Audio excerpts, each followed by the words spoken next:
Had Year 12 Monday, and one of the students who was waiting for the iron bark, she started just basically marking out where her pieces are going to come out of her timber so she can make sure that she got enough. Another one got some of their stuff cut up for their tabletop, getting it all marked out. They're going to use the track saw with that today. The student who's doing the rivery table, we got a couple of little pieces cut. The stuff was bending too much on the bandsaw blade. Sorry, the bandsaw was moving around. So I brought in my electric chainsaw. I'm just going to try and chop up some chunks for him this morning before class, before any of the students get in. I showed you these garden beds before, but Year 7 and 8 classes have been working further on them. They've used some of the bricks to raise them up. They've actually used construction adhesive to hold all the bricks together. And this is going to be for Year 7 and 8. They're doing garden to plate within the food technology part of our course. Being done by one of my other staff with his Year 7 and 8 classes, and special ed class as well. They're working on that as well. It's coming along well. Had Year 12 today for 2 hours. I got a stack of log parts cut up for the student who wants to do the epoxy table. That's basically how we started getting it all set out. Cut up some pieces and see how he goes from there and what he's doing. One who's working with the iron bark, she got her parts marked out, and I cut some bits on the table saw which she's not allowed to use, and she did the bits that she could do on the drop saw. Student who's using the jarrah, we got her legs cut up, and so she's got these glued up so that she's basically got 45 by 45 square legs. They were just put up in the clamps this morning. Don't have them again this week, so wait until Monday. So back out here, I've got to get that trench for the footing dug out. It's about 1.5 meters. The path's only going to start here, so I've got to set up a formwork here, and I've got to do a formwork down the end once I get all that dug out. Probably remove these stakes while I do the concreting. See how much I can get done, because I was hoping to do the concreting today. Got a bit worried because it was raining first thing this morning, but it's all blue sky now. Cool breeze. We'll see how we go. So I tried bringing my laser level in from work so I could set the heights of this, but there's something wrong with the level. It's not leveling. It's meant to self-level within 6 degrees, and I had a level on the top. Something faulty in it, so I've got to figure out what's going on with that. So I've gone back to the old method of using a water level, which is a very old method, but it's very accurate.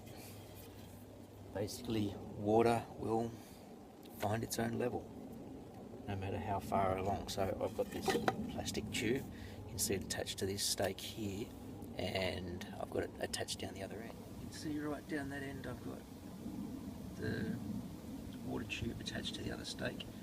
That blue tape down the bottom line of that is where I want the top of my footpath to be, 50 mil, which is just below the concrete slab of the shed. So that'll allow me to have that at the bottom. Now what I want to do, that tape's just holding the hose on. That tape marked there is basically 500 mil above where I want the slab to be, and that allows me to play around with the water level up higher rather than trying to fiddle around with it down there. So at this end I've got a stick here which has my 50 mil slab space and the 500 mil mark. So when I sit that on the dirt, here, which is where I've excavated down to, this is where the top of the slab should be. And I can see that I haven't quite matched my mark up there. But if I bring that up to here, so it's level with the water, this is sort of just above there. So if I actually make this end of my footpath, where I've now got it, and I think I've actually got it lower down in this bottom corner, it's a little bit below here, but it will mean that my water, any rain runoff, can flow along this path, and when it gets to here it can flow down around the back of the shed, because I'll have a slight slope. So it'll be just below the slab at that side, the shed slab, a little bit further down at this side, and I can just use I know that at this corner here I am about 10 mil, 3/8 of an inch lower than that end. So this point and that point are exactly the same height by using this. And I tell you what, this was a lot quicker than setting the laser up. So I'll now just check along the bottom, make sure I've got this little footing filled out and get my formworks in.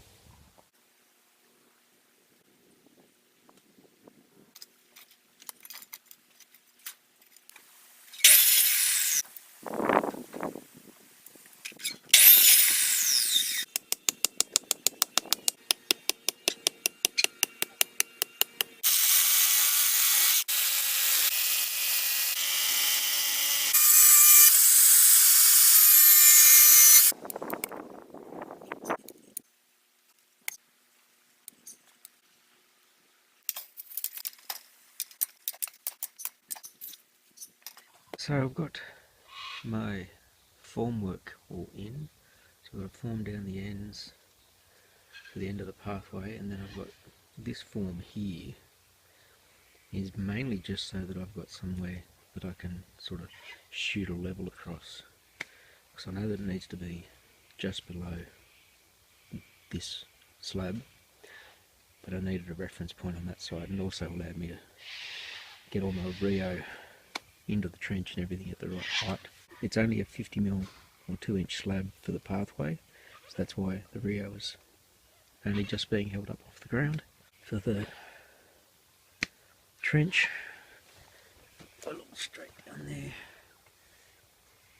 this line here is where I'm going to have some heavier Rio sticking up, tied to all of these bits, and I've checked them so that they can go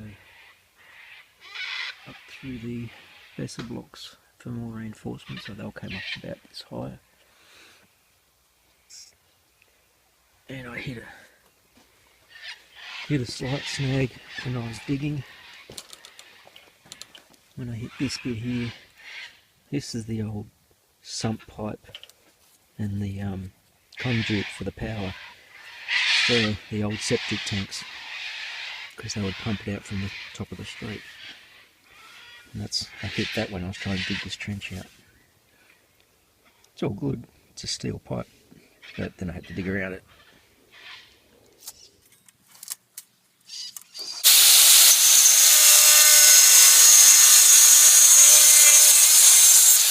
Got all my Rio into place, and I've been just basically nothing pretty but tack welding them to the Rio mesh, and it was going really well. I mean, it's dark, so I had the light on, and I got 4 to go, and I ran out of wire. So I've got to go and buy some more wire. So this job is done for now, and it's a Sunday night, so nothing else is going to happen until next week on this. Monday, looks like the other staff member had his year 7 or 8, it was year 7 class out here this morning, and they got the second garden bed in place, starting to just fill it up with mulch underneath, and then they'll do more of the soil later, so gardens are coming along well. Yeah, midweek. Look down where the lathes are that aren't being used at the moment. It has become temporary storage for all of the senior projects. So a couple of students who are using their plywood, slowly getting all their parts broken down. An extra student has started because he's now got his material, so that's his big sheet of plywood ready to be broken down a little bit. The girl who's using the iron bark, getting all of her parts to size. I think she cut them all to size today, and she's using domino joinery for the framing, so that's going to be happening in our next lesson, which now isn't till next week. You can see the legs that are made out of jarrah for that project, and all her other parts are down here. She started cutting up her parts for her shelves for that project.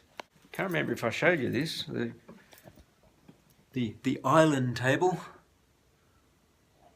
getting ready for it. They're all glued into place, so they're ready to be used, and the Sydney Blue Gum is going to be the surrounds of that once that mould is taken off after all of the resin goes into that. One of the students using the plywood is going to be doing mitered joints. Can you see those? Mitered joints for her up and over the top to try and get a flow of the grain, so she's cutting them in order along the plywood so she can get a grain flow over the top of her desk and her hutch. First time that I've really used the track saw for cutting a 45-degree angle.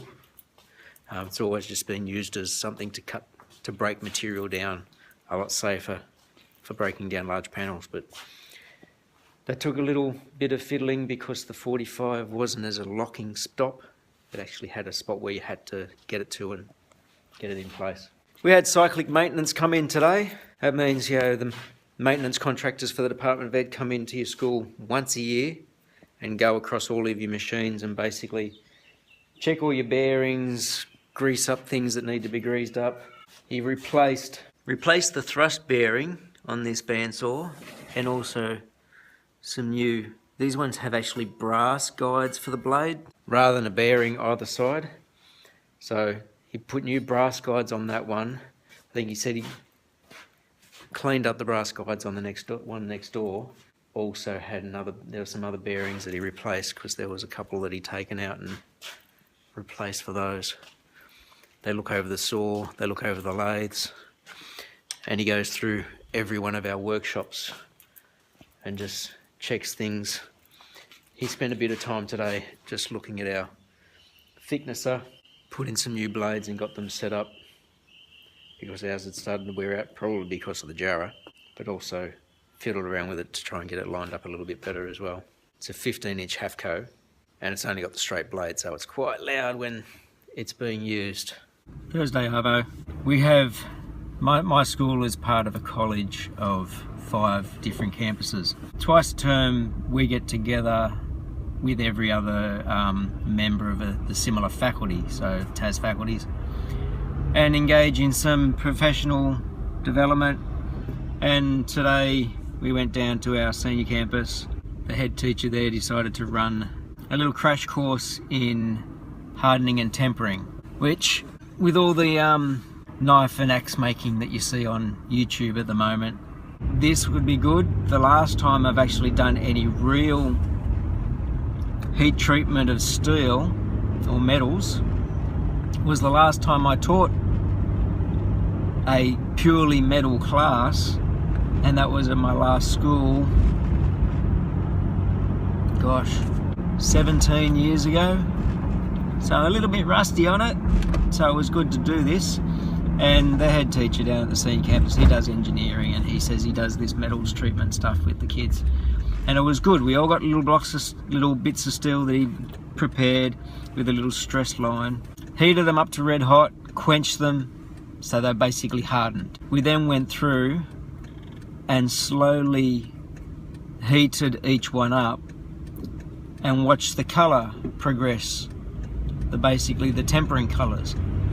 And it's like, that is something that's been something I haven't done in a long time. I heated mine to blue, and it had gone a little bit grey on the ends, but it had been to blue.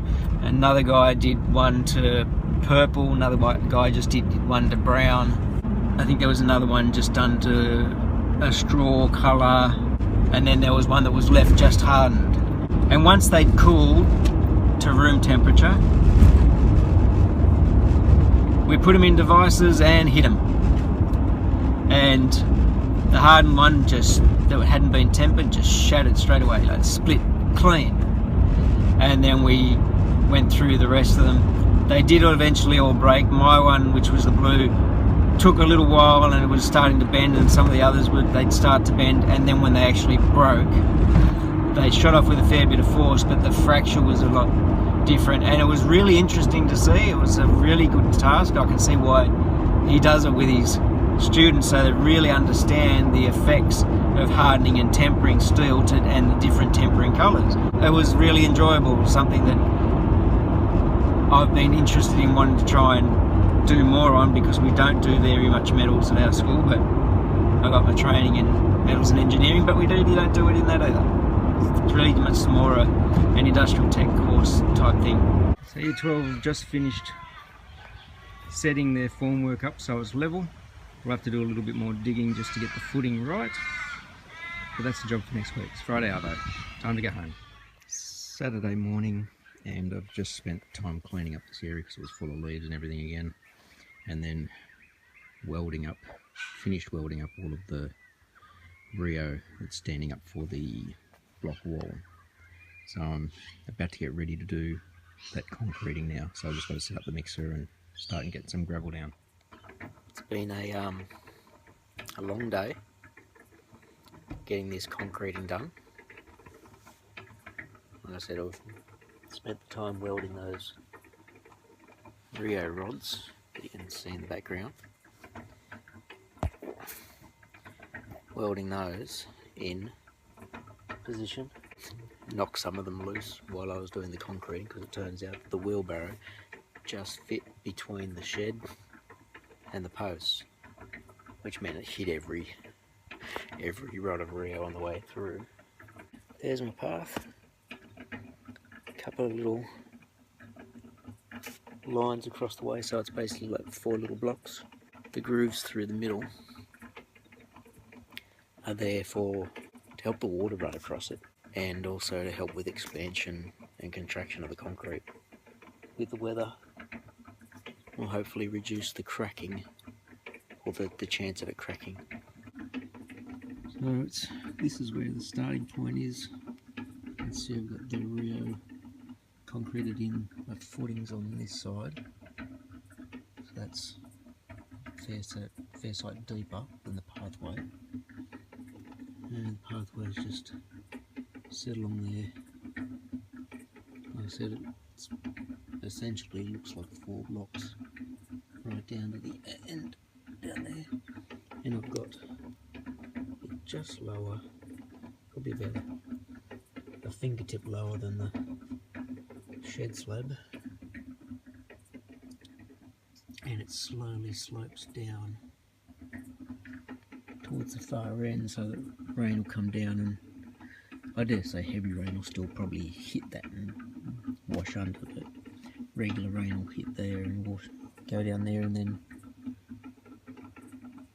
go down behind the shed. This formwork here is because this is where the pathway and the wall will basically start, so the pathway coming up the hill will be in line with this. Still got some of my sand and gravel from when I was doing the concreting from out of the stuff out the front. I'll replace those in the morning. I mean, I put it back in the thing in the morning. And you can probably hear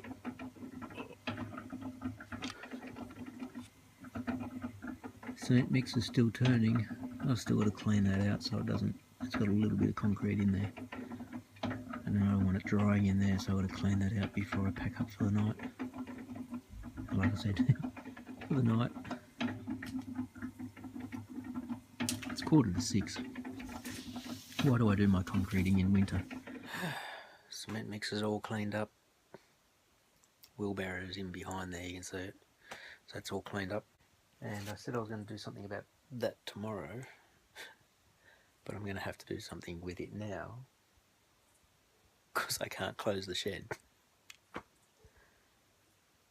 Got to move the pallets, which are my gates at the moment for this side passage. And I've got to scoop up that dirt, otherwise I can't close the doors for the shed for the overnight. Great Wally. Come out to have a look at concrete this morning. So I gave it a bit of a brooming just after it had sort of set up a bit, just to improve the grip on the concrete. This will need to stay in the formwork, especially with this cold weather, for at least a week, because it's still a little bit soft. Once that's all set, I can go along and just get all these straightened up. So now basically I need to work on the footing that goes up here and on the opposite side. for the retaining walls. So might be able to get a little bit of that done today, maybe. See.